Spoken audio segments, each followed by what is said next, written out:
So கர்ப்பப்பைய detox பண்ணுறது நல்லது. அது என்ன டாக்டர் கர்ப்பப்பைக்கு டீடாக்ஸ் அப்படின்னா, மலைவேம்பு சேர்ந்த மருந்துகளை வந்து மாதவிடாய் காலகட்டத்தில் ஸ்ரீகேர் வகையான தைலமாக வந்து நம்ம கொடுக்குறோம். ஸோ அந்த ஒரு டீடாக்ஸ் எடுத்துக்கும் பொழுது கர்ப்பப்பையில் இருக்கக்கூடிய இந்த கழிவுகள், அதே மாதிரி கர்ப்பப்பையில் இருக்கக்கூடிய இன்ஃப்ளமேஷன் எல்லாமே வந்து குறைய ஆரம்பிக்கும். அடுத்ததாக மூலிகைகள் என்னென்ன எடுத்துக்கலாம் அப்படிங்கிறத பார்க்கலாம்.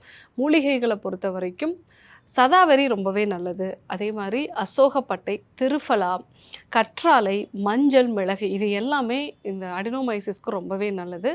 ஸோ இந்த ஒரு விஷயத்தை எப்படி எடுத்துக்கணும்? கற்றாழையை வந்து ஜூஸ் மாதிரி நம்ம எடுத்துக்கணும். கற்றாழையோட இந்த நுங்கு பகுதி மட்டும் எடுத்து நல்லா கழுவிட்டு அதை ஜூஸ் ஆக்கிட்டு அதில் 1 டீஸ்பூன் அளவுக்கு திருஃபலா சூர்ணம், 1 டீஸ்பூன் அளவுக்கு அசோகப்பட்டை சூர்ணம், ஒரு 1/2 டீஸ்பூன் அளவுக்கு மஞ்சள், 1/4 டீஸ்பூன் அளவுக்கு மிளகு, 1 டீஸ்பூன் அளவுக்கு சதாவரி பொடி, இது எல்லாத்தையும் மிக்ஸ் பண்ணி ஒரு ஜூஸ் ஆக்கி ஒரு நாளைக்கு ஒரு வேளை சாப்பாட்டுக்கு அப்புறமா நம்ம எடுத்துக்கிட்டோம் அப்படின்னாலே இந்த அடினோமயோசிஸ் சார்ந்த பிரச்சனைகள் வந்து நல்லாவே குறைய ஆரம்பிக்கும்.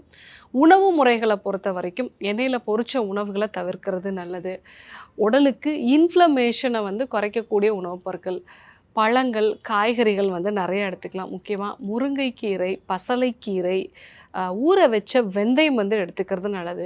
மஞ்சள், மிளகு பெரும்பாலும் உணவில் சேர்த்துக்கிறது நல்லது. பழங்களில் செவ்வாழை வந்து ரொம்ப நல்லது. ஸோ இந்த மாதிரியான உணவு முறைகளை வந்து மாற்றம் கொண்டு வந்து எண்ணெயில் பொரிச்ச ஐட்டங்களை வந்து தவிர்க்கிறது, அதிகமான பேக்கரி ஐட்டம்ஸ், அதிக புளிப்பு, இனிப்பு இந்த மாதிரியான உணவுப் பொருட்களாம் நம்ம தவிர்த்துட்டோம் அப்படின்னாலே அடினோமயோசிஸை அறுவை சிகிச்சை இல்லாமல் சரி செஞ்சுக்கலாம்.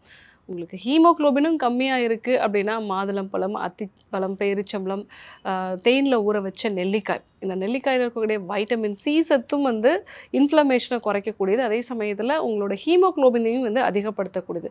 இந்த மாதிரியான உணவு முறைகளையும் நம்ம வந்து ஃபாலோ பண்ணோம் அப்படின்னா அடினோமயோசிஸை அறுவை சிகிச்சை இல்லாமல் சரி செய்ய முடியும். ஸோ இன்றைக்கி பீரியட்ஸ் டைமில் அதிகப்படியான வலி இருக்கிறதுக்கு அடினோமயோசிஸும் ஒரு காரணமாக இருக்கலாம் அப்படிங்கிறத தெரிஞ்சுக்கிட்டோம். இதற்கான உணவு முறை மாற்றங்கள் என்ன, மூலிகைகள் என்னெல்லாம் ஃபாலோ பண்ணணும், ஸோ ஒரு மேஜிக்கலான ட்ரிங்க் எப்படி தயாரிக்கிறது அதையும் நம்ம தெரிஞ்சுக்கிட்டோம். கண்டிப்பாக ஃபாலோ பண்ணி பாருங்கள். யாரெல்லாம் பீரியட்ஸ் அப்போ பெயின் தானே ஒரு டேப்லெட் போட்டுக்கலாம் அப்படின்னு நினைக்கிறாங்கன்னா அவங்களுக்கும் இந்த விஷயங்களை சொல்லுங்கள்.